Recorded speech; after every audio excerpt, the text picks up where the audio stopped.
আপনাদের প্রত্যেককে ফেসবুক লাইভে অনেক অনেক স্বাগত। আজকে আমাদের সঙ্গে রয়েছে নিউ লাইফ ফার্টিলিটি সেন্টারের পক্ষ থেকে ডক্টর প্রসেনজিৎ কুমার রয় এবং ডক্টর শেফালি মানসুর মাধব। দুজনকে আমরা আমাদের সঙ্গে আজকে ফেসবুক লাইভে পেয়েছি। আর যারা এই মুহূর্তে আমাদের সঙ্গে ধীরে ধীরে জুড়তে শুরু করেছে ফেসবুক লাইভে, তাদের শুধু বলে রাখি, নিজেদের যদি কোনো প্রশ্ন থেকে থাকে ইনফার্টিলিটি সম্বন্ধে, নিশ্চয়ই ওনারা কিন্তু প্রশ্নের উত্তর দেবে। কিন্তু আজকে আপনাদের তরফ থেকে কিছু প্রশ্ন আমি সাজিয়ে এনেছি, যে প্রশ্নগুলোর উত্তর অবশ্যই ওনাদের কাছ থেকে জানতে চাইব। প্রথমে তো স্যার আর ম্যাডাম, আপনাদের দুজনকে অনেক অনেক স্বাগত এরকম একটা সময় আমাদেরকে দেওয়ার জন্য। কারণ অনেক ভিউয়ার্স আমাদের রয়েছে যারা অনেক সময় আমাদের কোয়ারিজ করে ফেসবুকে, যে কিছু কোয়েশ্চেন তাদের থাকে, যে অ্যান্সারগুলো আপনাদের কাছ থেকে সরাসরি জানতে চাই। আজকে সেই সুযোগটা রয়েছে। সেই ক্ষেত্রে যেরকম একটা প্রথম বেসিক কোয়েশ্চেন আমার রয়েছে, যেটা দিয়ে আমি শুরু করতে চাই। দুজনের কাছেই প্রশ্ন, নিজেদের মতন করে অবশ্যই অ্যান্সারটা চাইবো। কোনো কোনো ক্ষেত্রে দেখা যায় খুব অল্প সময়ের মধ্যে প্রেগন্যান্সি আসছে না, যখন তারা চেক আপ করছে, দেখছে যে দ্রুততার সঙ্গে তাদের এইগুলো কমে যাচ্ছে।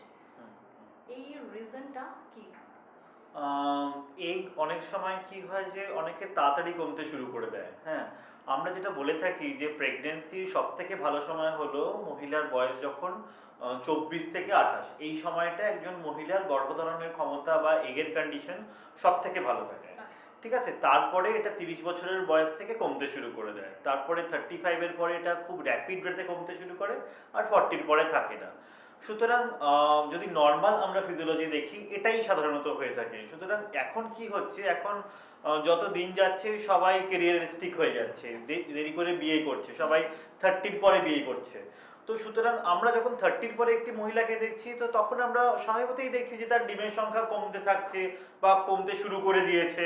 সুতরাং সেটা হচ্ছে একটা মূল কারণ। আর সেকেন্ড হচ্ছে যে পলিউশন, এই পলিউশনের জন্য আমাদের খাওয়া, আমাদের এয়ার, সবকিছু পলিউশনের জন্য আমাদের এগের কোয়ালিটি, এগের কোয়ান্টিটি, এগুলো এফেক্ট হচ্ছে। সুতরাং এক তো হচ্ছে কেরিয়ারের জন্য দেরি করে বিয়ে হচ্ছে, সেজন্য এগের সংখ্যা কমে যাচ্ছে, আর সেকেন্ড হচ্ছে এই পলিউশনের এইসব ব্যাপারগুলো পলিউশন রয়েছে। আর ম্যাম, আরেকটা কোশ্চেনও আমার জানার খুব ইচ্ছে রয়েছে। এটা বেসিক, আমাদের যারা ভিউয়ার্সরা তারাই সম্ভবত এই কোশ্চেনটা করে থাকে। প্রাইমারি অবস্থায় কোন টেস্টগুলোর মাধ্যমে বুঝতে পারবো যে আমার ইনফার্টিলিটি সমস্যা শুরু হয়েছে?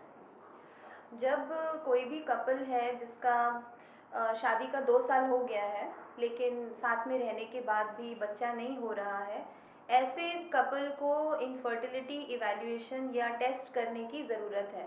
कभी कभी हमारे पास एकदम न्यूली मैरिड कपल्स आते हैं जिनकी शादी को अभी 6 मंथ्स ही हुए हैं, वो जल्दी करना चाहते हैं, तो इसको इनफर्टिलिटी की डेफिनेशन नहीं कहेंगे।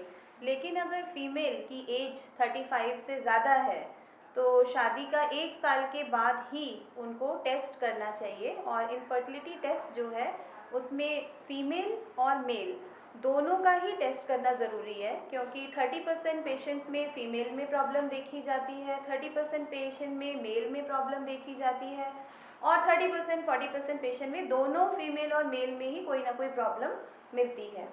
तो फीमेल में जो मेन प्रॉब्लम है वो है एग्स, जो ओव्यूलेशन जो होना चाहिए किसी भी फीमेल का, अगर वो ओव्यूलेशन टाइमली नहीं हो रहा है, या फिर ट्यूब्स जो फैलोपियन ट्यूब्स हैं उसमें कोई ब्लॉकेजेस हैं, या यूट्रस जहाँ पे जो पाठाघर जो बच्चेदानी है जहाँ पर बच्चे को बैठना है वहाँ पर अगर कोई एबनॉर्मेलिटी है, कोई फाइब्रॉइड है, या कोई पहले इन्फेक्शंस हुए हैं, ये मेन कॉजेज़ हम लोग फर्स्ट सिटिंग में इवैल्यूएट करते हैं।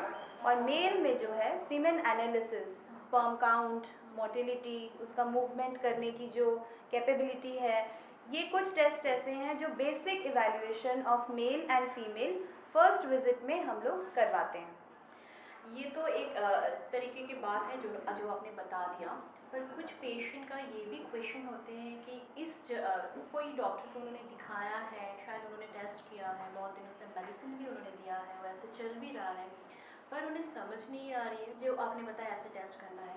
तो कुछ हार्मोनल टेस्ट की उस दौरान किया जाता है कि ऐसे स्पेसिफिक डेट या टाइम में ही वो टेस्ट होना चाहिए, जहाँ से हमें ये पता चले कि हाँ इसमें ये फैक्टर आ रही है? कोई भी मेंस्ट्रुअल साइकिल जो स्टार्ट होता है, पीरियड्स जब शुरू होता है, तब एक न्यू साइकिल बिगिन होती है, तब जो एग्स हैं वो डेवलप होना शुरू होते हैं। तो कुछ हार्मोन टेस्ट हैं जो पीरियड्स जब चल रहा है, फीमेल का, तब हमें करना है। ओव्यूलेशन स्टडी जो है, जो फॉलिकल मॉनिटरिंग है, एग्स कब ओव्यूलेशन होता है, वो जनरली मिड साइकिल 13-14 डे के अराउंड हमें अल्ट्रासाउंड मेथड से, TVS उसे कहते हैं, ट्रांस वेजाइनल अल्ट्रासाउंड, उससे हम देखते हैं कि एग्स मैच्योर हो रहे हैं कि नहीं। और कुछ हार्मोन टेस्ट हैं जो जैसे AMH टेस्ट है, उससे हमें एग्स की क्वालिटी क्वांटिटी पता चलती है, वो हम साइकिल में किसी भी दिन में कर सकते हैं। Thank you ma'am. মোটামুটি ওই পিরিয়ডে চলার সময় আমরা LH, FSH, ইস্টাডিওল এই লেভেলগুলো দেখে নিই যে তার এগের কন্ডিশন কেমন আছে এটা জানার জন্য। AMH টা আমরা যে কোনো সময় করতে পারি পিরিয়ডে। আর যেরকম হচ্ছে যে ফলিকুলোমেট্রি করে আমরা দেখতে পারি যে ডিমটা কখন বড় হচ্ছে, আর প্রোজেস্টেরন লেভেল করে দেখতে পারি মিড সাইকেলের পরে যে তার এগের কোয়ালিটি কেমন আছে, তার জলের লাইনিং কেমন হলো, সেখানে হরমোনটা ঠিকঠাক কাজ করছে কিনা, এই কর্পাস লুটিয়াম ফাংশন ঠিকঠাক আছে কিনা, এই জিনিসগুলো আমরা দেখতে পারি। আপনি যে হরমোনগুলোর কথা বললেন, যেরকম LH হরমোন, FSH হরমোন, এই হরমোনগুলো আমাদের এগের কি সংখ্যা গ্রোথ বা ওর ডেভেলপ হওয়া যেটা আমরা বলে থাকি, সেটা কি ও খারাপ বা ভালো হওয়ার কন্ডিশনটা কি কখনো বোঝায়? এক্স্যাক্টলি অবশ্যই সেই জন্যই আমরা করে থাকি। একটা সার্টেন অ্যামাউন্ট থাকতে হবে, FSH বা LH বা ইস্টাডিওল, এগুলো সার্টেন অ্যামাউন্ট থাকতে হবে। এর কম হওয়া ভালো নয়, এর বেশি হওয়া ভালো নয়। বেশি হওয়া মানে হচ্ছে তার শরীরে এগের কোনো কোয়ালিটির কোনো প্রবলেম আছে, বা যদি খুব কমও হয় তখনও তার কোয়ালিটির কোনো প্রবলেম আছে। সুতরাং সেই লেভেলটা আমরা দেখে নিই যে ওই সময় ওই লেভেলটা আছে কিনা পিরিয়ডের 2য় থেকে 4র্থ দিনের মধ্যে, ওই সময় টেস্টটা ইউজুয়ালি করা মানে হয়। স্পেসিফিক এই টাইমটার মধ্যে আমাদের যিনি ফিমেল পেশেন্ট হ্যাঁ, আসছেন, হ্যাঁ, ভিজিট করছেন, তাদেরকে এই সময় টেস্টগুলো দেওয়া এই হয় টেস্টগুলো করা যাতে হয়। ওর ফ্যাক্টরগুলো কি আছে, কজগুলো আমরা জানতে পারি। Exactly. আর একটা বিষয় থাকে PCOD, খুব হুম। কমন হয়ে গেছে কথাটা, আমরা অনেক ক্ষেত্রে শুনেছি, আমাদের অনেক ভিউয়ার্সরাও সেটা নিয়ে একটু জানতে চায় যে PCOD, এই PCOD সমস্যাগুলো থাকাকালীন যেই ফিমেলরা এখানে আসছেন, কিরকম বয়স থেকে সেটা সমস্যাগুলো দেখা দেয়, কি কি সমস্যা এ থেকে আসতে পারে প্রেগনেন্সির ক্ষেত্রে? একটু দুজনে যদি একটু আমাদেরকে একটু জানিয়ে দিতে পারেন, কারণ আমাদের ফেসবুকে এই মুহূর্তে যারা ফেসবুক পেজ দেখছেন, আমাদের সঙ্গে রয়েছেন, তারা কিন্তু অবশ্যই লাইক তো করবেন, সেটা তো আছে, এবং আপনাদের কোয়েশ্চেন রাখবেন, আর এই অ্যান্সারগুলো কিন্তু আপনাদের জন্যই স্যার বা ম্যাম দিয়ে যাচ্ছে। একটু যদি বলে দেওয়া যায়। PCOS जो है it's a common problem, 20-30% infertility patient में हम लोग PCOD या PCOS देखते हैं। पेशेंट की प्रेजेंटेशन क्या होगी, पेशेंट पीरियड्स नहीं आ रहा है, डिले पीरियड्स है, 2 महीने 3 महीने 6 मंथ्स तक भी डिले हो सकता है। फिर पेशेंट का जो है कुछ हार्मोन डिस्टर्बेंस रहेगा, जैसे थायराइड, प्रोलैक्टिन, ये हार्मोन बढ़ा रहेगा। पेशेंट का ओव्यूलेशन नहीं होता है, जो एग्स मैच्योर होना चाहिए 13-14 डे में, वो भी मैच्योर नहीं हो रहा है। तो ऐसे पेशेंट्स में PCOD में infertility is also common problem. तो ये पेशेंट को हम लोगों को पहले हार्मोन इवैल्यूएशन करके देखना है कि कौन से हार्मोन्स, जैसे अभी बताया LH, FSH, TSH, prolactin, AMH, ये हार्मोन्स अगर डिस्टर्ब्ड हैं तो पहले उसको हमें करेक्ट करना है। उसके बाद ओव्यूलेशन लाने के लिए, एग रेडी करने के लिए मेडिसिन हम शुरू करते हैं। PCOD अगर माइल्ड PCOD है जिसमें ज़्यादा प्रॉब्लम नहीं है, पीरियड्स, हार्मोन ज़्यादा ख़राब नहीं है, ऐसे पेशेंट्स नेचुरली भी कंसीव कर सकते हैं। मेडिसिन देकर हम लोग ओव्यूलेशन इंडक्शन, एग बनाने का मेडिसिन देते हैं, इंजेक्शन देते हैं, और कई पेशेंट हैं जो नेचुरली कंसीव कर जाते हैं या IUI से कंसीव करते हैं। जो सिवियर PCOD हैं, IUI फेलियर पेशेंट हैं, या जो मेडिसिन से ओव्यूलेट नहीं कर रहे हैं, वहाँ पर IVF मेथड के PCOD में अच्छा रिजल्ट है। ওকে। আর স্যার আরেকটা ফ্যাক্টরও একটু জানতে চাইবো, যদিও ম্যাম সেটা নিয়ে একটু আলোচনা করেছে, সেটা হচ্ছে মেল ফ্যাক্টরগুলো। কারণ বেশিরভাগ ক্ষেত্রে যখনই ইনফার্টিলিটির সমস্যা নিয়ে কোনো পেশেন্ট আপনাদেরকে ভিজিট করছে, নর্মালি সবার টার্গেট থাকে ফিমেল বোধহয় প্রবলেমে রয়েছে, বাট মেল ফ্যাক্টরও একটা কাজ করে। এক্স্যাক্টলি, মানে যেটা ডক্টর শেফালি বললেন যে 30-30-30, তো হ্যাঁ। এরকম 30% ক্ষেত্রে যদি ফিমেল হয়, 30% ক্ষেত্রে মেলও রেসপন্সিবল। তো এই জন্যই আমরা সবসময় এনকারেজ করি যে হাজবেন্ড ওয়াইফ দুজনকেই ফার্স্ট ভিজিটে আসতে, যাতে আমরা দুজনকেই ইভালুয়েশন করতে পারি। আর আমরা একটা গ্যাপ মেনটেন করতে বলি যে 3 থেকে 7 দিনের মেলামেশার পরে গ্যাপটা ওই সময় আসতে, যাতে আমরা ওই হাজবেন্ডের টেস্টটা সেই দিনেই করতে পারি। তো যেটা যেটা বলা হয় যে মেলও কিন্তু রেসপন্সিবল, সমাজে এটাই একটা সবাই ভাবে যে ফিমেলই রেসপন্সিবল, ফিমেলের সবাই জন্য দায়ী, ফিমেলকেই রেসপন্সিবল করা হয়, সবাইকে ফিমেলকেই বলে যে কেন প্রেগন্যান্সি হচ্ছে না, কখনো ছেলেদেরকে কেউ বলেই না। তো আমরা সেটাই এখানে ক্লিয়ার করার চেষ্টা করি যে উভয় কিন্তু দায়ী। আর টেস্ট অবশ্যই দুজনকেই করাতে হয়। আমরা যেটা করি সিমেন অ্যানালিসিস, সিম্পল টেস্ট সিমেন অ্যানালিসিস। মহিলাদের টেস্টগুলো যেমন অনেকটাই complex, hormone test, blood test, এখানে পুরুষদের টেস্টটা সিম্পল টেস্ট। একবার আমরা সিমেন অ্যানালিসিস করেই আমরা বুঝে যেতে পারি তার কি প্রবলেম আছে না আছে। তো সেইটা সিমেন অ্যানালিসিস করে দেখে যদি তার স্পার্ম কাউন্ট, স্পার্ম মরফোলজি দেখতে কিরকম, স্পার্মের গতিশীলতা কিরকম, তিনটে ফ্যাক্টর আমরা দেখে নিই। তিনটে ফ্যাক্টরে যদি কোনো প্রবলেম না থাকে আমরা সেরকম অনুযায়ী কাউন্সেলিং করি। তখন আমরা ফিমেল ফ্যাক্টর দেখি, তখন ডিফারেন্ট ফ্যাক্টরগুলো যেগুলো ইনফার্টিলিটি সেগুলো আমরা দেখতে শুরু করি। মেল ফ্যাক্টরগুলো যদি থাকে তো সেই ক্ষেত্রে পেশেন্টদেরকে কি ধরনের ট্রিটমেন্ট আমরা সাজেস্ট করতে পারি? হ্যাঁ, মেল ফ্যাক্টর যদি থাকে, একটা হচ্ছে ফার্স্টে আমরা দেখি তার হরমোনাল কোনো প্রবলেম আছে কিনা। হ্যাঁ, যদি হরমোনাল প্রবলেম যদি থাকে তখন সেই হরমোনাল প্রবলেমটাকে ট্রিট করা হয়। ঠিক আছে, এক নম্বর।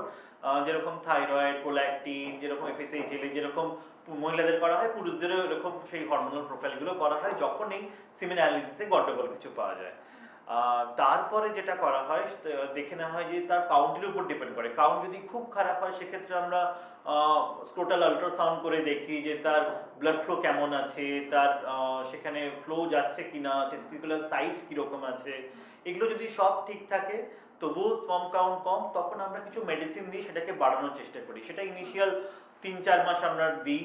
যদি তাতে রেসপন্স করে ওয়েল এনাফ, যদি রেসপন্স না করে তখন আমরা নেক্সট স্টেজ আইইউআই এগুলো প্রেফার করি। আইইউআই করা হয়। আইইউআইতে যদি সাকসেসফুল না হয় 3-4 সাইকেল, তখন আমরা আইভিএফ বলি। এই ট্রিটমেন্ট। আমাদের সঙ্গে কিছু বাংলাদেশের পেশেন্টও জুড়ে গেছে এবং তারা ফেসবুকে কিছু কোয়েশ্চেন রেখেছে, যে সেখানে দুজনের ক্ষেত্রে এটা রয়েছে যে আপনারা বাংলাদেশ কবে যাবেন। এটা একটা কোয়েশ্চেন রয়েছে কি তারা বলতে চাইছে যে বাংলাদেশ আপনারা কবে বাংলাদেশ তো visit এখন যখন বর্ডারটা খুলবে অবশ্যই যাব। বাংলাদেশের এখন বর্ডার বন্ধ আছে, হ্যাঁ। আশা করি নেক্সট মাসে খুলে যাবে, আমরা হ্যাঁ। তখন বাংলাদেশে আমাদের যাবো। করোনা নিয়ে যে Universal- বন্ধ আছে, মেইনলি তো ওই রিজন আছে, আর অবশ্যই যাব। আর এর পাশাপাশি আরো কিছু কোয়েশ্চেন আমাদের মনে হয় আমার জানা উচিত রয়েছে, যেটা আমরা একটু প্রাইমারি স্টেজের দিকেই যখন আলোচনাটা রয়েছে, সেখানে হচ্ছে আমরা অনেক ক্ষেত্রে বলে থাকি ল্যাপ্রোস্कोपी। तो ये लैप्रोस्कोपी मैम कौन सी पेशेंट के लिए सजेस्ट किया जाते हैं? किस प्रॉब्लम की वजह से लैप्रोस्कोपी तक पेशेंट को जाना पड़ता है? ল্যাপ্রোস্কোপি যে হয় তো it's a surgical, like a surgery, but পেট খোলা যায় না। ওখানে বেসিকলি ইউট্রাস, টিউবস, ওভারিকে আমরা দেখতে পারি আল্ট্রাসাউন্ড করে। কিন্তু যদি সাপোজ টিউবাল ব্লক ধরা যায়, এইচএসজি টেস্ট করে যদি দেখা যায় যে টিউবাল ব্লকেজ, তো ওই টিউবাল ব্লকেজটার কারণটা কি হতে পারে? পেলভিক ইনফেকশন হতে পারে, টিউবারক্লোসিস, টিউবের ফাংশনটা কতগুলো রেস্টোর করা যায়, যে নর্মাল আসবে কি আসবে না, ওটা দেখার জন্য একটা প্রসিজার আছে যেটাকে বলা যায় ল্যাপ্রোস্কোপি। তার সঙ্গে আরও একটা প্রসিজার হয় যেটাকে বলা যায় হিস্ট্রোস্কোপি। তো ল্যাপ্রোস্কোপি মানে ক্যামেরা দিয়ে পেটের ভিতর একটু দেখতে হবে। তো ওখানে জানি যে ইউট্রাস হেলদি আছে কিনা, ওভারি হেলদি আছে কিনা, কখন কখন মাইনর টিউবাল ব্লকেজ যে হয় তো ল্যাপ্রোস্কোপি পরে খোলাও যায়। তো ল্যাপ্রোস্কোপি একটা ইভ্যালুয়েশন মেথড। আর যদি পেশেন্টের সাপোজ সিস্ট আছে, এন্ডোমেট্রিওটিক সিস্ট আছে বা পলিসিস্টিক ওভারি আছে, এই পেশেন্টকেও ল্যাপ্রোস্কোপি হেল্প করে। ল্যাপ্রোস্কোপি অ্যাডভান্টেজ আছে যে পেশেন্টের পেট খোলার দরকার নেই, ক্যামেরার মধ্যে করা যায়, সিস্ট রিমুভ করা যায়। যদি পিসিওডি হরমোনটা খুব বেশি আছে তো ওখানে একটা প্রসিজার হয় যে ল্যাপ্রোস্কোপিক ওভেরিয়ান ড্রিলিং, সেটাও করা যায় যে ওভারি হরমোনটা নর্মাল হয়ে যায়, মাইনর টিউবাল ব্লকেজকে খোলা যায়। তো এই সবই ফার্টিলিটি এনহ্যান্সিং সার্জারি বলা যায়। মানে যেই ফার্টিলিটি যে ইনফার্টিলিটির যে কারণ আছে ওই কারেক্ট করার জন্য যে সার্জারি হয় সেটাকে বলা যায় ল্যাপ্রোস্কোপি एंड हिस्ट्रोस्कोपी। ऑलवेज ये करेक्ट हो जाएगा ऐसा बता नहीं सकते हैं कि हम लोग ट्राई करते हैं कि करेक्ट हो जाए। अगर माइनर प्रॉब्लम होता है तो करेक्ट हो जाता है और पेशेंट अपने आप प्रेग्नेंट हो जाते हैं विद इन 3 to 6 मंथ। जो समय देते हैं लैप्रोस्कोपी के, विद इन 3 to 6 मंथ सबसे बढ़िया चांस रहता है अपने आप प्रेग्नेंट होने का। अगर उस समय तक प्रेगनेंसी नहीं आ रहा है तो हम लोग बोलते हैं कि आप नेक्स्ट स्टेप में जाइए। तो लैप्रोस्कोपी एक प्रोसीड्योर है जिसमें हम लोग देख के आते हैं कि अंदर में क्या प्रॉब्लम है और कुछ हद तक उसको हम लोग सही कर सकते हैं। अगर उसमें सही नहीं होता है तो हम लोग नेक्स्ट स्टेप आईवीएफ के बारे में बोलते हैं। ওকে, তাহলে তো আমাদের ভিউয়ার্সরা এটাও জেনে গেল যে ল্যাপ্রোস্কোপি কোন কোন ক্ষেত্রে করা হয়। তাই ভয়ের কোনো কারণ নেই, মানে আমি ডক্টরের কাছে ভিজিট করতে এর জন্য পাচ্ছি না কি এরকম কিছু হবে কিনা, আর হলেও সেটা খুব মাইনর, আর তাতে এরকম আরেকটা ব্যাপার আছে কি, ল্যাপ্রোস্কোপি করা মানে, আমি নিউ লাইফ ফার্টিলিটি সেন্টারের তরফ থেকে যখন আপনাদের দুজনকে পেয়েছি, তো আমি সেন্টারের তরফ থেকে কোয়েশ্চেনটা রাখবো কি তাদের কি এরকম নাইট স্টে করতে হবে, এরকম কোনো ব্যাপার থাকে কি যদি সেন্টারে কেউ এসে এই প্রসিডিউর টিউব ব্লকেজ রয়েছে যেতে ধরা পড়েছে, সেরকম কোনো ব্যাপার থাকে? না না না, সেরকম নয়। ল্যাপারোস্কোপি হচ্ছে day care procedure. Laparoscopy, hysteroscopy যেটাই লাগুক না কেন, এটা ডে কেয়ার প্রসিডিওর। পেশেন্ট সকালে আসে, না খেয়ে আসতে হয়, তার সমস্ত ব্লাড রিপোর্ট আমরা আগে থেকে করিয়ে রাখি, এখন অবশ্যই কোভিড টেস্ট করিয়ে রাখি, এগুলো সব কিছু করে আসতে হবে। সব কিছু ক্লিয়ার থাকলে সেদিনকে না খেয়ে পেশেন্ট আসবে, একটা ট্যাবলেট, মিসোপ্রোস্টল ট্যাবলেট খেতে বলা হয় সকালে। তারপরে আমরা 10টা থেকে 12টার মধ্যে সেই প্রসিডিওর আমরা করে ফেলি। পেশেন্টকে ম্যাক্সিমাম 4টে থেকে 5টা অবধি এখানে আমরা অবজারভেশনে রাখি, তারপরে তাকে ছেড়ে দেওয়া হয়। তো সুতরাং সেদিনকে যেদিনকে আসবে সেদিনকেই করে পেশেন্ট বাড়ি যেতে পারে। ওই ভয়টা নেই যে এরকম না, কোনো না। ব্যাপার, আর ওই কাটাছেঁড়ার ব্যাপারটা ম্যাডাম একদম ক্লিয়ার করে একদম দিয়েছে একদম। যে ওই ভয়টাও থাকার কোনো হ্যাঁ, কারণ নেই। কোনো কাটাছেঁড়া নেই, কোনো ইয়ে নেই। জাস্ট একটা 5 to 10 মিলিমিটার একটা ফুটো করে, দুটো ফুটো হয় ম্যাক্সিমাম, সেটা আমরা ভেতরে দেখে আসি। और একটা প্রসিজার যে হিস্ট্রোস্কোপি, সেটা খুব ইম্পর্টেন্ট প্রসিজার, বিকজ যে অনেক পেশেন্টকে দেখি যে যখন আইভিএফ ইমপ্লান্টেশন করতে যাই, তো যে জায়গাটা যে আছে, যে জমিন আছে, ওটা হেলদি থাকে না, তো ওটাকে ইভ্যালুয়েশন করা খুব ইম্পর্টেন্ট, বিকজ যে এন্ডোমেট্রিয়াম যে লাইনিং আছে ওইটাই এমব্রিওকে রিসিভ করে। তো এন্ডোমেট্রিয়াম লাইনিংকে অ্যাসেস করার জন্য হিস্ট্রোস্কোপিক প্রসিজার আছে। হিস্ট্রোস্কোপিও খুব সিম্পল প্রসিজার, শুধু একটা ক্যামেরা দিয়ে ভ্যাজাইনালি ইউট্রাসের ভিতর কন্ডিশনটা দেখার procedure, that is very simple. আর যে এন্ডোমেট্রিয়ামকে ভালো করে অ্যাসেসমেন্টও করা যায়। অনেক সময় থাকে যে ভেতরে কোনো ইনফেকশন হয়েছে বা কোনো एडिशन, মানে দুটো ওয়াল চিপকে আছে, तो उस सब काम में ये सब हिस्ट्रोस्कोपी करके हम लोग उसको जगह को बड़ा कर आते हैं, उसका बायोप्सी लेते हैं, तो इसमें बहुत सुविधा होता है, इम्प्लांटेशन रेट भी बढ़ जाता है। আইভিএফ এর ক্ষেত্রে তখন হিস্ট্রোস্কোপিটা আমাদের পেশেন্টের প্রেগন্যান্সি রেটটাকে হাই করে হাই দিয়েছে। করে দেয়, এক্স্যাক্টলি। তো এটা একটা বেনিফিট হয়ে গেল পেশেন্টের জন্য। আর একটা বেসিক আমাদের লেভেলের পেশেন্ট থাকে যাদের কোনো রকম সমস্যা তারা পায় না, হয়তো আপনি আর ম্যাডাম যেটা ডিসকাস করছেন কি এই টেস্টগুলো করা হয়েছে, এইচএসজি করা হয়েছে, সেমেন অ্যানালাইসিস হয়ে গেছে, এমএইচ করা হয়েছে, বা তারা এগ মনিটর করেছে, ওভুলেশন টাইমগুলোতে দেখছে যে এগও রেডি হচ্ছে, বাট তাদের ম্যারিড লাইফটা 3-4 বছর হয়ে গেছে, প্রেগনেন্সি ট্রাই করছে 2 বছর 2.5 বছর ধরে, বাট প্রেগনেন্সি আসছে না। এই ধরনের পেশেন্টগুলোকে আপনারা কিভাবে, মানে কি সাজেস্ট করতে পারেন? এই ধরনের পেশেন্টকে, যাদের এটাকে বলা হয় আনএক্সপ্লেইন ইনফার্টিলিটি, হ্যাঁ, যেটা বলা হলো যে আমরা 60-70% ক্ষেত্রে কারণ পেয়ে যাই, কোনো একটা কারণ, কিন্তু বাকি 30-40 পেশেন্টের ক্ষেত্রে কোনো রকম কারণ পাওয়া যায় না। তো তার ওভুলেশন হচ্ছে, তার ফলিকল বাড়ছে, ফলিকুলোমেট্রি করে দেখা যাচ্ছে যে ফলিকল বড় হচ্ছে, তার ডিমের সংখ্যাও ঠিক আছে, হাজবেন্ডের ধাতুও ঠিক আছে, টিউবও খোলা আছে, তো তারপরেও প্রেগন্যান্সি হচ্ছে না। তো এই ক্ষেত্রে কারণ হতে পারে, অনেকগুলো কারণ হতে পারে। 1 নম্বর হতে পারে যে এগের কোয়ালিটি বা স্পার্মের কোয়ালিটি। এই স্পার্ম আর এগ দুটো মিশেই তো বেবিটা তৈরি হয়। তো দেখা যাচ্ছে যে যদি স্পার্মের কোয়ালিটি বা এগের কোয়ালিটির কোনো প্রবলেম থাকে, সেক্ষেত্রে এমব্রায়ো যে ভ্রূণটা তৈরি হয় সেটা ভালো কোয়ালিটির হয় না, সুতরাং সেটা বসতে পারে না, 1 নম্বর।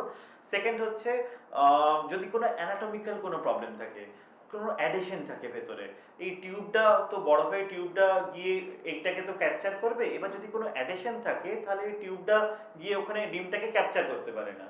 তো এরকম পেটের ভিতরে যদি কোনো অ্যাডিশন থেকে থাকে কোনো ইনফেকশনের জন্য, সেক্ষেত্রে হবে না। 3 নম্বর হচ্ছে এন্ডোমেট্রিয়াম, মানে জমির ভেতরে যেখানে বাচ্চাটা বসছে, সেখানে যদি কোনো ইনফেকশন হয়ে থাকে বা যদি কোনো অ্যাডিশন হয়ে থাকে, সেখানে কোনো যদি পলিপ থাকে, সেই সবগুলো নর্মাল আল্ট্রাসাউন্ড বা টিভিএসে এগুলো ডায়াগনোসিস করা সম্ভব হয় না। তো সেখানেও যদি কোনো প্রবলেম থাকে, সেক্ষেত্রেও কিন্তু প্রেগন্যান্সি আসবে না। সুতরাং আনএক্সপ্লেইন আমরা বলছি, কিন্তু কেন বলছি আনএক্সপ্লেইন, কারণ রুটিন টেস্টগুলো দিয়ে এটা ডায়াগনোসিস করতে পারছি না, কিন্তু তার পরের ধাপগুলো যে প্রসিডিওরগুলো আছে সেগুলোর মাধ্যমে কিন্তু আমরা এই ডায়াগনোসিস করতে পারি। আইভিএফ বেসিক্যালি কিভাবে হচ্ছে, কেন হচ্ছে, কিন্তু তার আগে একটু এটা জানতে ইচ্ছে করছে যে এই আইভিএফ যে যেটা ট্রিটমেন্টগুলো দেওয়া হচ্ছে পেশেন্টদেরকে, সেই পেশেন্টগুলো কি কোনো স্পেসিফিক এজ হয়, যে এই সেলফ আইভিএফ এর ক্ষেত্রে যদি এরকম এজ বাঁধা কি এই এজের মধ্যে তাদেরকে করে দিলে বেটার হবে, বা এই এজটাতে তাদের ডিফিকাল্টি আসতে পারে ট্রিটমেন্টের ক্ষেত্রে? আইভিএফ হলেও সেটা একটা ট্রিটমেন্ট, তো তবে একটা এজের মধ্যে করলে বেটার, বা এর পরের এজটা তার জন্য আরো বেশি ডিফিকাল্টি হতে পারে? ফার্স্ট অফ অল তো জানতে হবে যে আইভিএফ কোন পেশেন্টকে লাগবে, আইভিএফ এর ইন্ডিকেশনটা কি। সাপোজ একটা পেশেন্ট দেখলাম যার টিউবটা ব্লক, তো আমি জানি যে টিউব থেকেই স্পার্ম আসবে, টিউব থেকেই ডিম আসবে, যদি টিউবটা ব্লক আছে তো ওই রাস্তাটা পাবে না। So first indication is tubal blockage. যদি দোন পাশে টিউবটা ব্লক আছে তো ওই পেশেন্ট আইইউআই দিয়ে কনসিভ করবে না, ন্যাচারাল কনসিভ করবে না, তো this is one indication of IVF. Second, যদি পেশেন্টের ডিমটা খুব কম, তো ওটা আমি জানি যখন ডিম নাম্বারটা কম হয়, ওনার কোয়ালিটিও কম হয়, তো ন্যাচারাল কনসিভ করার ক্ষমতাটা কম হয়ে যায়। ফর এক্সাম্পল পেশেন্টের এজটা বেশি হয়ে গেল, 36-37 এজ আছে, তারপরে বিয়ে 10 বছর হলো, আনএক্সপ্লেইনড ইনফার্টিলিটি, যেখানে সবাই টেস্টটা দেখাচ্ছে নর্মাল, কিন্তু এতদিন ধরে প্রেগনেন্সিটা আসছে না, মানে ভিতর যে স্যার বলেছে যে ভ্রূণটা তৈরি হচ্ছে না, ওই ভ্রূণকে যদি দেখতে হবে তো ভ্রূণের জন্য আমাকে ডিমটা বাইরে নিতে হবে, বাইরে ফার্টিলাইজ করতে হবে।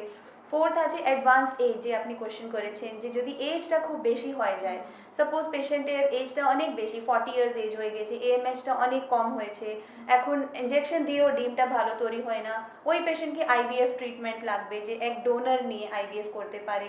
ফিফথ আছে যে multiple IUI failure patient, suppose অনেকবার 4-5 টাইমস আইইউআই হয়েছে, ওখানে সাকসেস হচ্ছে না, এই সব পেশেন্টের আইভিএফ লাগে। Male factor, severe male factor যদি হয়, যেখানে স্পার্ম কাউন্টটা এত কম যে ভিতর গিয়ে স্পার্মটা অ্যাকশনটা নিজে করতে পারে না, যে ডাব্লিউএইচও বলেছে যে 15 মিলিয়ন কাউন্ট হতে হবে, তারপরে 30% অ্যাক্টিভ হতে হবে, 4% স্পার্মটা নর্মাল হতে হবে। যদি সিভিয়ার অলিগোস্পার্মিয়া কাউন্টটা খুবই কম থাকে তো এই পেশেন্টে মেল ফ্যাক্টরের জন্য, যেখানে ফিমেল ফ্যাক্টরটা অ্যাবসলিউটলি নর্মাল, কিন্তু মেল ফ্যাক্টরের জন্য আইভিএফ করতে হবে। ওকে, তার মানে এই ফ্যাক্টরগুলো থাকাকালীন আমাদেরকে আইভিএফ এর হাত ধরতে হচ্ছে। আচ্ছা, আর একটা বিষয় থাকে যেটা হচ্ছে ইনফার্টিলিটি নিয়ে একটা সমস্যা অনেকের মধ্যেই থাকে, এটা একটা চলতি ধারণা, এটা কি বংশ পরম্পরায় আসতে পারে, কোনো জেনেটিক ইস্যু হতে পারে? এটা একটা মিথ, বা আপনি বলেন যে এটা একটা চলে আসছে কথা কি হ্যাঁ এটা হয়তো তোমার বংশে কারো ছিল যার জন্য তোমার এই সমস্যা হচ্ছে, এটা একটা জাস্ট অনেকের এরকম ধরনের সমস্যার সম্মুখীন না, হচ্ছে। Infertility as such is not A hereditary condition, মানে এরকম কোনো ऐसा कुछ नहीं है कि इनफर्टिलिटी हेरिडिटरी कुछ है। कुछ सर्टेन डिजीज जैसे पॉलीसिस्टिक ओवरी, एंडोमेट्रोसिस, कुछ कुछ ऐसे डिजीज होते हैं जो हेरिडिटरी एक लिंक है और उससे इनफर्टिलिटी होता है। तो infertility as such is not genetically link, मैंने ऐसा कोई लिंक नहीं है इसके साथ। और फैमिली में किसी का इनफर्टिलिटी है तो मुझे भी इनफर्टिलिटी होगा, ऐसा भी कुछ नहीं है। हाँ, आप पता करिए कि उनका पीसीओडी था कि नहीं, उनका एंडोमेट्रोसिस था कि नहीं, रेगुलर साइकिल था कि नहीं, पीरियड के टाइम में पेन होता कि नहीं, ये सब आप पूछ सकते हैं, उससे शायद लिंक हो सकता है, लेकिन डायरेक्ट एज सच कोई ऐसे लिंक है इनफर्टिलिटी के साथ। मैम और एक क्वेश्चन है, क्योंकि अभी हमारे अगर पेशेंट अगर यहाँ पर क्वेश्चन करते हैं कि नॉर्मल मैंने डॉक्टर दिखा लिया, मेडिसिन भी ले लिया, मेरी ट्यूब भी ओपन है जैसे मैंने कर लिया, पर मैं एक आईयूआई करना चाहती हूँ, तो आईयूआई आप कौन सी तरह के पेशेंट को सजेस्ट करते हैं, और अगर आईयूआई ट्रीटमेंट हम दे रहे हैं तो उस ट्रीटमेंट को कितने टाइम तक एक पेशेंट कर सकते हैं?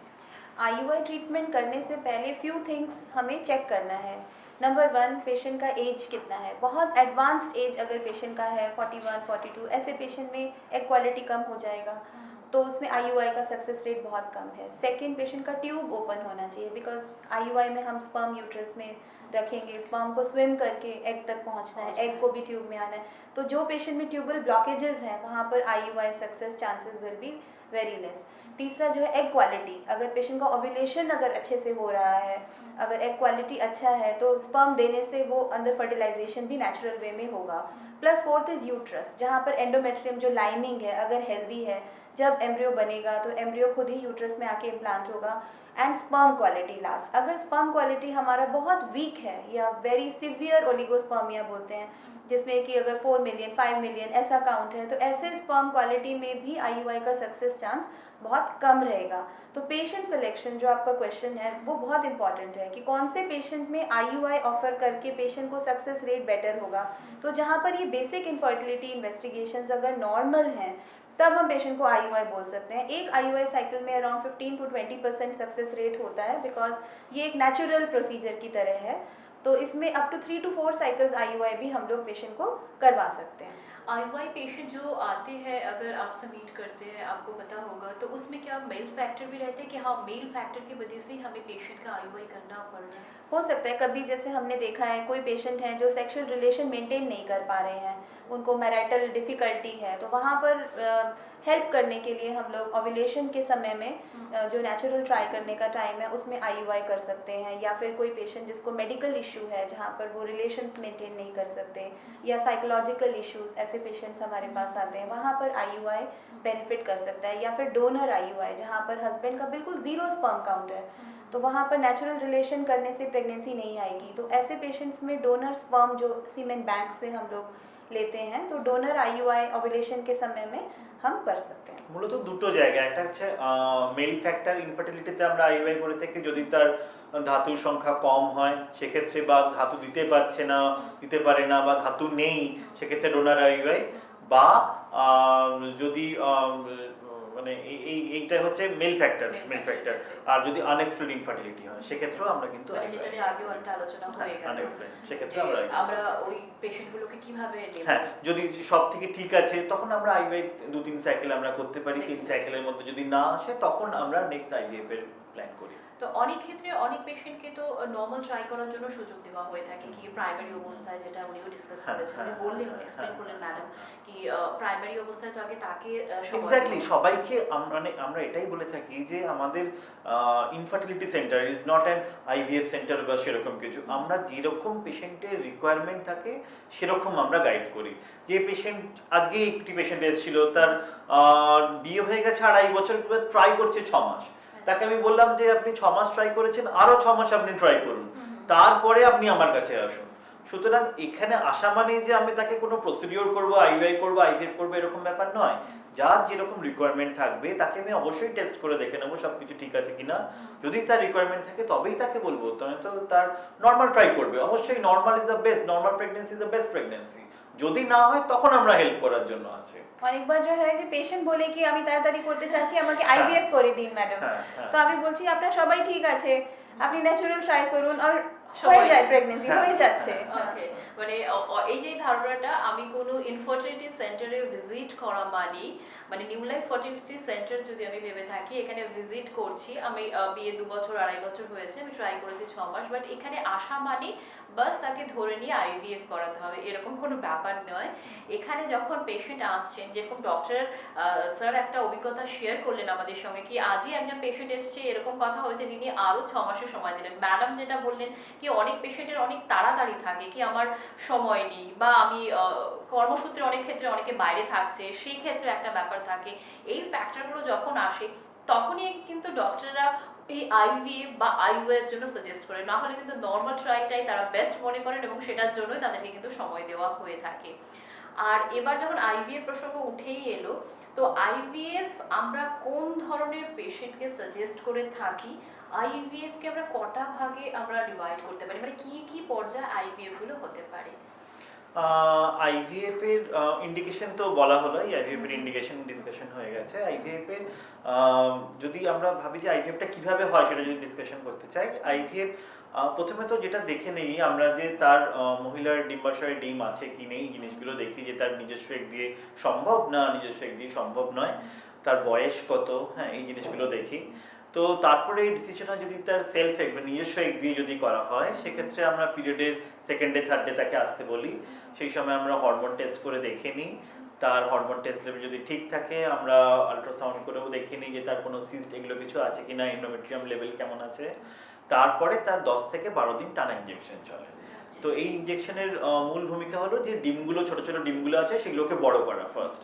তো একটা নির্দিষ্ট সাইজ হয় 16 থেকে 18 মিলিমিটার, যখন বড় হয় তখন সেই ডিমগুলোকে আমরা তার শরীর থেকে বার করি, আমাদের ল্যাবে সেটাকে নিয়ে যাওয়া হয়, হাজবেন্ডের সিমেন্ট কালেকশন হয়, তারপরে দুটোকে ফার্টিলাইজেশন করা হয়। নর্মাল আইভিএফ হতে পারে বা ইক্সি, যেক্ষেত্রে স্পার্মের কন্ডিশন খুব একটা ভালো না সেক্ষেত্রে আমরা ইক্সি প্রেফার করি। এবার সেটা তৈরি করার পরে আমরা মোস্টলি ফ্রোজেন সাইকেল ট্রান্সফার করি, আমরা ফ্রেশ সাইকেল ইউজুয়ালি করি না, আমরা ফ্রোজেন এপিটি বা ফ্রোজেন এমব্রাयो ट्रांसफर আমরা করে থাকি।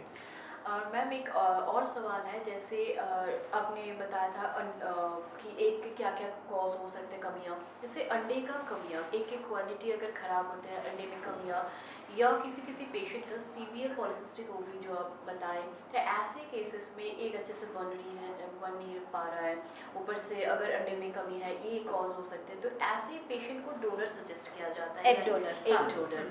तो ये पेशेंट कैसे ट्रीटमेंट शुरू कर सकते हैं एक डोनर के लिए जब सजेस्ट करते हैं, कब से ये ट्रीटमेंट हो सकते हैं एक पेशेंट के लिए? सबसे पहले तो ये पता होना चाहिए कि किस पेशेंट को एग डोनर की ज़रूरत है। हाँ, हाँ। तो जो patient suppose first of all age factor, अगर पेशेंट का एज एडवांस्ड है, जैसे हमने डिस्कस किया था कि फीमेल एज जब बढ़ती है 35 के बाद, 35 से 40 एक बॉर्डर लाइन एज है, सेल्फ प्रेगनेंसी आ सकती है, लेकिन उसमें AMH वैल्यू कितना है, 40 के बाद अगर हम देखेंगे तो AMH वैल्यू काफ़ी कम हो जाती है। तो वहाँ पर अगर हम IVF इंजेक्शन भी दें, क्योंकि उनका रिजर्व बहुत कम है, तो वहाँ पर अच्छा एग डेवलप नहीं हो पाता, या फिर ऐसा एग अगर हम IVF में लेते हैं तो वो फर्टिलाइज नहीं हो पाता, या एम्ब्रियो उसका अच्छा नहीं बनता, तो ऐसे पेशेंट में हम एग डोनर सजेस्ट कर सकते हैं। सेकंड, अगर कोई पेशेंट जिसका premature ovarian failure, this is rare, काफ़ी पेशेंट्स लेकिन हमारे पास आते हैं जिनका टाइम से पहले एग्स मैच्योर होना बंद हो गया है, जिसमें AMH लेवल, पेशेंट की एज कम है, यंग पेशेंट है 33 34, वहाँ पर AMH लेवल बहुत कम हो गया है, तो ऐसे पेशेंट्स भी हमारे पास आते हैं जहाँ पर मेनोपॉज हो गया है, 33 34 एज में मेनोपॉज हो गया है। इस तरह के पेशेंट्स में एग डोनर की ज़रूरत पड़ती है और रिजल्ट बहुत अच्छा होता है। थर्ड, अगर किसी पेशेंट को कोई जेनेटिक प्रॉब्लम है, सपोज प्रीवियस चाइल्ड अगर एबनॉर्मल था, या प्रीवियस मल्टीपल मिसकैरेज है जहाँ पर एबनॉर्मेलिटी एम्ब्रियो में देखी थी और एग क्वालिटी पुअर थी, ऐसे पेशेंट्स में भी हम एग डोनर ले सकते हैं। फोर्थ, अगर कोई पेशेंट बार बार IVF ट्राई कर चुके हैं अपने एग से, suppose 2 time 3 time IVF try कर चुके हैं, लेकिन उनका हर बार नेगेटिव रिजल्ट आ रहा है और उसमें जो है एम्ब्रियो क्वालिटी जो है बन नहीं रही है because of the low egg quality, तो ऐसे पेशेंट्स में एग डोनर ले सकते हैं। तो एग डोनर कौन होते हैं? हेल्दी फीमेल्स अपना एग हमारे पास डोनेट करती हैं, जैसे ब्लड बैंक में लोग अपना ब्लड डोनेट करते हैं, ऐसे हेल्दी फीमेल्स हमारे पास एग डोनेट करती हैं और हम जो है इन एग्स को IVF कपल्स के लिए यूज़ कर सकते हैं। तो लेबोरेटरी में जब एग्स हमें मिलते हैं, उनको हम हस्बैंड स्पर्म से फर्टिलाइज करके एम्ब्रियो बना लेते हैं और इन एम्ब्रियोज को पेशेंट के यूट्रस में, वाइफ के यूट्रस में हम इम्प्लांट करते हैं। तो उसके लिए वाइफ का यूट्रस भी हम चेक करते हैं कि प्रेगनेंसी लेने के लिए उनका यूट्रस हेल्दी है कि नहीं, जो हमने डिस्कस किया कि अल्ट्रासाउंड, एंडोमेट्रियम लाइनिंग, हिस्ट्रोस्कोपी, ये सब मेथड से यूट्रस चेक करते हैं। तो उसके बाद जो है एम्ब्रियो रेडी होने के बाद हम एम्ब्रियो ट्रांसफ़र प्रोसीजर में जा सकते हैं। ওকে, मतलब इतने सारे हमारे पास অপশন है। যারা এখনো আমাদের সঙ্গে রয়েছেন আর ভাবছেন যে আমার মনে আরো অনেক কোয়েশ্চেন রয়েছে, অবশ্যই কোয়েশ্চেন করে ফেলতে পারেন, সরাসরি ফেসবুকে নিজেদের কমেন্ট জানাতে পারেন, আমরা কিন্তু সেটা পৌঁছে দেবো ডক্টরের কাছে, বা পরবর্তীতেও যদি সঙ্গে থাকতে পারেন আমার মনে হয় যে সেটা আপনাদের জন্য অনেকটাই হেল্প করবে। আর নিউ লাইফ ফার্টিলিটি সেন্টার এই নামটা এখন নর্থ বেঙ্গলে নয়, আমার মনে হয় যে পুরো ওয়েস্ট বেঙ্গলে ছড়িয়ে গেছে। হ্যাঁ, সেটা অনেকটাই বলা যেতে পারে, কারণ আমরা ইভেন বর্ধমান, ওদিকে কলকাতা সংলগ্ন এলাকা থেকেও আমাদের পেশেন্ট আসছে এখানে। এছাড়া তো আমাদের এখানে নেপাল, বিহার, ভুটান, সিকিম থেকে তো বাংলাদেশ থেকে পেশেন্ট আসছে। আম, এটা একটাই যেটা আমরা স্ট্রিক্টলি ফলো করতে চাই আমাদের এখানে, যে কোয়ালিটি কন্ট্রোল, ল্যাবের quality is very very much important. Lab হচ্ছে এমন একটা জায়গা যেখানে ভ্রূণটা তৈরি হয়, সেখানে যদি কোয়ালিটি কন্ট্রোল রাখা যায় সাকসেস রেট অবভিয়াসলি ভালো আসবে। আর সাকসেস এলেই পেশেন্টরা সেটা তো নিজেরাই বলতে পারবেন এখানে। মানে আমাদের এরকম অনেক পেশেন্ট থাকে যারা ভালো সাকসেস পাওয়ার পরে আবার অন্যকে সাজেস্ট হ্যাঁ, করছে exactly, আপনাদেরকে, এটা exactly. আপনারা ভালো বুঝবেন। আর সেই ভালোবাসাটাই বোধহয় এই সেন্টারের নামটাকে এতটা দূর অব্দি পৌঁছে দিয়েছে।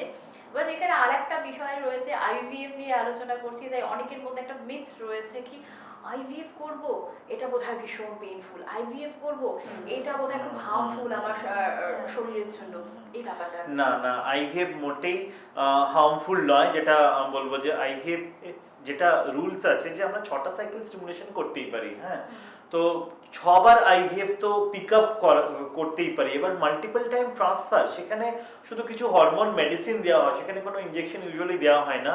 সুতরাং 6বার পিক আপ আমি করতেই পারি। আর যেসব ক্ষেত্রে ডোনার সাইকেল, সেক্ষেত্রে কোনো রকম কোনো রেস্ট্রিকশনই নেই যে আমি এতগুলোই করতে পারবো, এরপরে আমি করতেই পারবো না, তাই না? সুতরাং হার্মফুল একদমই নয় আইভিএফ। আর আইভিএফ পেইনফুল, হ্যাঁ, কিছু মেডিসিন ইনজেকশন আছে যেটা ইনিশিয়ালি ইনজেকশন দেওয়া হয় ডিপগুলো বড় করার জন্য, সেগুলো কিছুটা পেইনফুল। কিন্তু তারপরে যে ধাপটা আছে, যেটা এমব্রিও ট্রান্সফারের পরে যে ইনজেকশন, সেই ইনজেকশনের বদলে আমাদের এখন অনেক জেল চলে এসছে, যেটা একটু দামি হয়তো ইনজেকশনের থেকে, কিন্তু একদমই পেনলেস। সুতরাং ইনজেকশন হয়তো 10-12 দিন চলবে, বাকি সেই জেলটাই চলবে প্রায় 3-4 মাসের মতো। সুতরাং একদমই পেইনফুল নয়, মানে ইটস ভেরি কমফোর্টেবল। আর যারা ইউজ করছেন তারাও বলছেন যে এখন কোনো সমস্যা কিছু নেই। एंड मैम एक और क्वेश्चन है, ये आप ज़्यादा अच्छे से हमें एक्सप्लेन कर सकते हैं बिकॉज आप एक फीमेल हो, साथ में एक डॉक्टर भी हो, कि कोई कोई पेशेंट ये पूछते हैं कि आईवीएफ ट्रीटमेंट मैंने करवा लिया, इसके मतलब मुझसे 9 महीने आगे का जो जर्नी होगा वो घर में सिर्फ सो के बैठ के जर्नी करना है, कि मैं कुछ नहीं कर सकती, हिल नहीं सकती हूँ, ये चीज़। ये कुछ मिथ है जो लोगों के डेफिनेटली है, बिकॉज ये क्वेश्चंस रूटीनली हमसे सब पेशेंट ओपीडी में भी पूछते हैं कि आईवीएफ होने के बाद क्या मैं नहा सकती हूँ, क्या मैं अपने घर में चल सकती हूँ।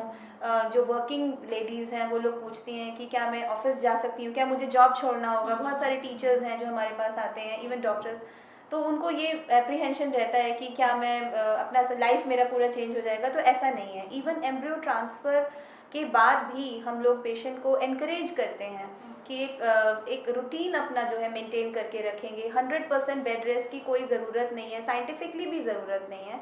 उसमें पेशेंट को एक्टिव लाइफस्टाइल मेंटेन करने के लिए हम लोग एनकरेज करते हैं, और सेल्फ अपना रूटीन जो है खुद ही मेंटेन करने के लिए एनकरेज करते हैं।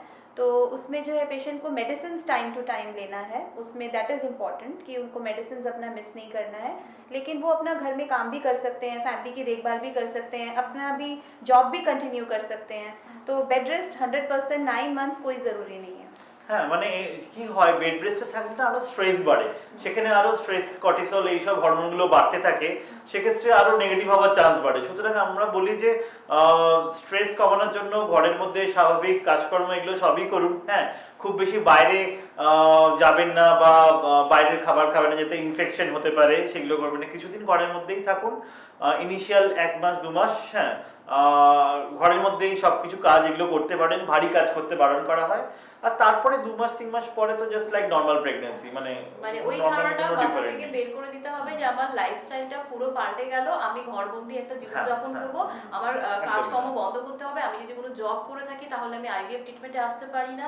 আমি যদি কোনো প্রফেশনে থেকে থাকি তাহলে আমাকে সেটাকে পুরো বন্ধ করে আসতে হবে।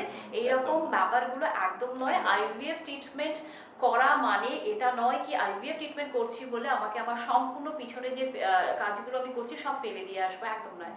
সময় আজকে একেবারে ঘড়ি ধরে আমরা বসেছিলাম, যদি একটু দেরি করে আমরা আসতে পেরেছি লাইভে। তো এরপর যখন আবার আমরা থাকবো, আমরা চেষ্টা করবো আরো একটু বেশি প্রশ্ন, আর একটু আপনাদের সঙ্গে আরো কিছুটা সময় থাকা। তবে অবশ্যই আমাদের ফেসবুক পেজ লাইক করবেন, শেয়ার করবেন, কমেন্ট করবেন, আর জানাবেন আপনাদের মতামতগুলো। আজকে দুজন ডক্টরকে আমরা যেরকম পেয়েছি, আগামী দিনেও কিন্তু ওনাদেরকে আমরা পাবো, এইটুকু নিশ্চয়ই আশা রাখতে পারি। আপনারা দুজন থাকবেন। আর আসছে সামনে তো একদম নিউ ইয়ার আসছে, সেই সময় নিশ্চয়ই আরেকটু নতুন ভাবে আরো নতুন বিষয়গুলো নিয়ে আলোচনা করব। অনেক অনেক ধন্যবাদ ম্যাডাম আপনাকে এবং স্যার আপনাকে। Thank you to you. Thank you so much.